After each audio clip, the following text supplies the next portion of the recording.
Hi everyone, welcome to this video. Today's video is covering how to hit a proper advanced forehand volley.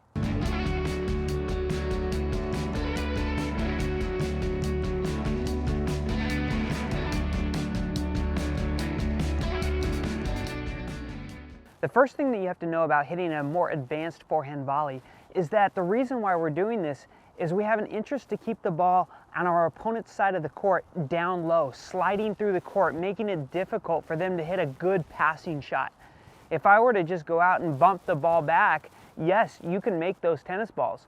But the problem is that the ball sits up on your opponent's side of the court, they get a good look at it, and then that's going to allow them to pass you. So here's what you got to know about a more advanced forehand volley. Here is a video of me hitting a forehand volley. This is at 240 frames per second, so it's very slow. And I'm going to be talking about a few key points that I think are important to hit more of an advanced forehand volley. The first are the feet. And we all know to use a split step. But what I want to talk to you about on the split step is how far apart the feet should actually go. So right here you can see as I load up for the ball and get ready to do my split step, we're going to take a look at how far my feet are apart to start with. So they're right about here. We've got a line right there showing you about the distance of the feet. Now as I get underway and I start to get my feet apart, notice how wide I've now made my base. This is really important, and it is important because I need to be able to move through the court front to back, side to side very, very quickly. So I have to take more of an athletic stance than when I first started.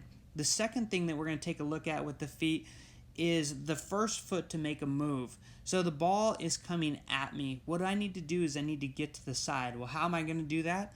I'm going to first get my right foot sliding away from the ball. The reason why I'm going to do this is because it's very important that I allow myself to get out of the way and get that ball beside me, not out in front of me. We're going to talk about the contact of the ball in a moment, but let's take a different look at it. Here is a side view showing the same thing. Watch as my right foot slides off to the side, allowing me to get out of the way and get to the side of the ball. Now the next thing that we're going to talk about, the last thing on the feet, is the fact that I'm loaded up on the right leg and I'm pushing from the right leg to the left leg. Now this is a dead ball feed, meaning that the ball was not during live play. And because of that situation, I've actually set up a little bit sooner than I would in live play. So in live play, what you're seeing right here, how my right foot is starting to push off, but my left foot is still in the air, that would actually be happening during contact. The next thing that we're going to talk about is the racket face. Now, as I prepare here, watch where the racket face moves to. Notice how high this racket face is. That racket is up by my head. Why is that important?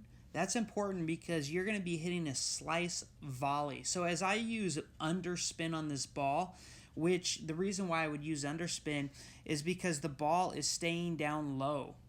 And when the ball gets down low to me, I've got to make sure that I can hit some underspin to keep the ball low on my opponent's side of the court so they don't have a good look at a passing shot. The next thing that you want to notice is where I make contact.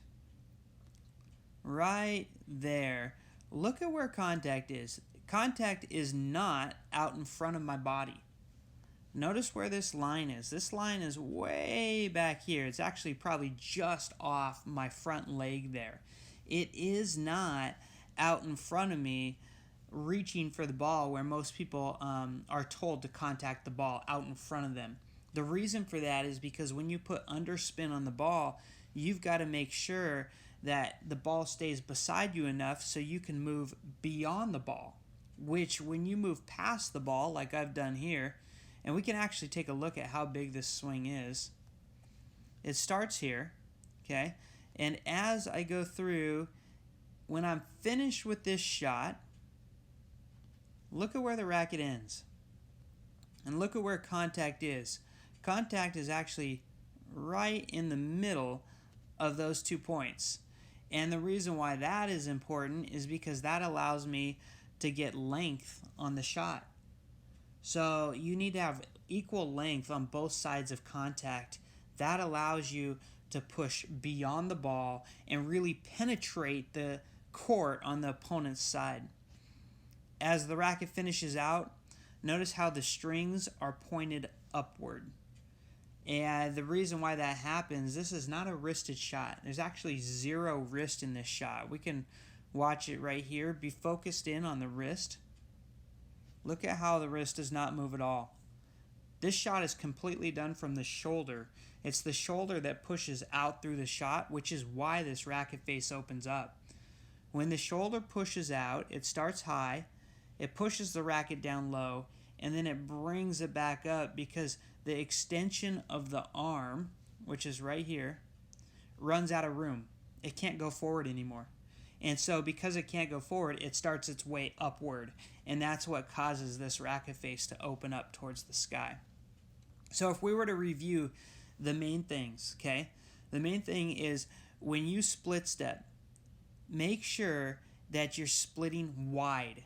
Get your base down, get it loaded, and get your feet wide. The second, move with the right leg first. Get that right leg out of the way to clear your body to the side of the ball. The next, make sure that the racket face starts up high. Look at how high this is. Contact. Contact is going to be beside your body. It's not going to be out in front of you. Very, very important. And the length of the shot pushes beyond the ball. Remember your distance. It's like this far. There's quite a bit of length on a volley.